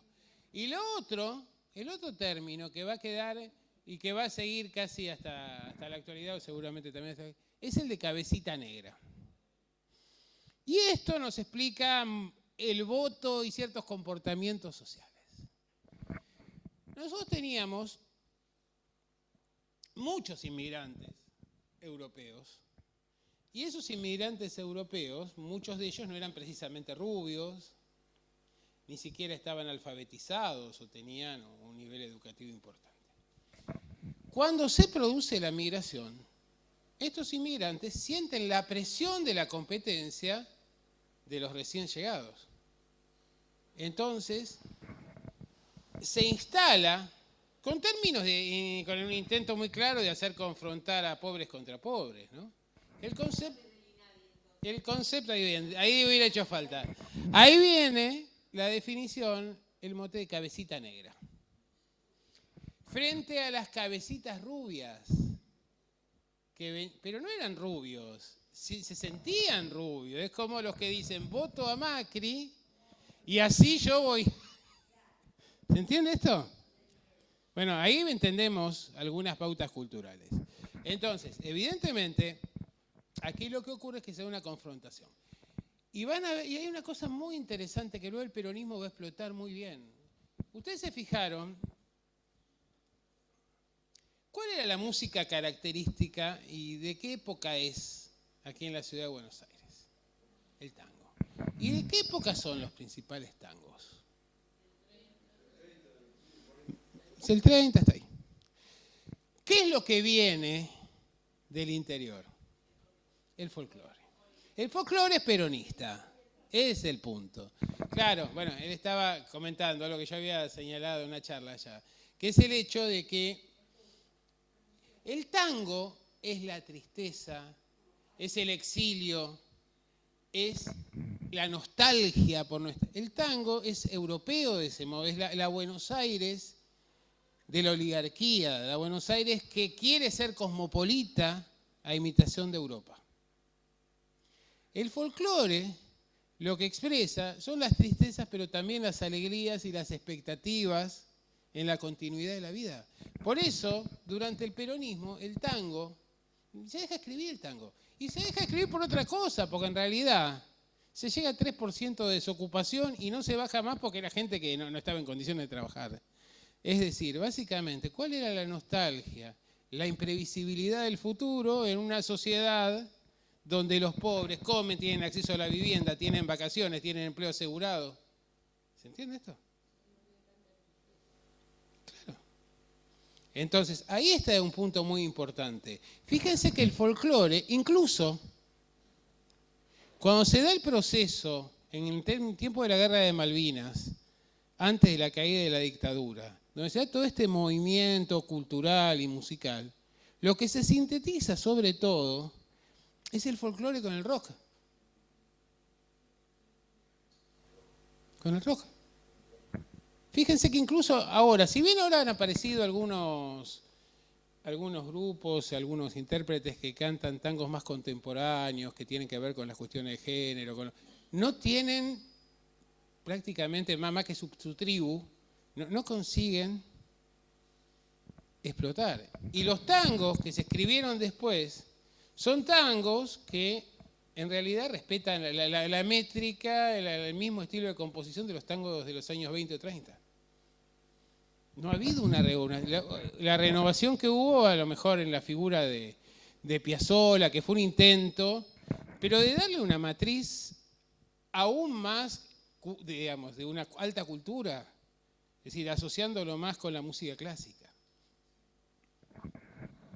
Entonces, esto es muy interesante ver los fenómenos políticos y sociales a través de la cultura. Ahí que, sí.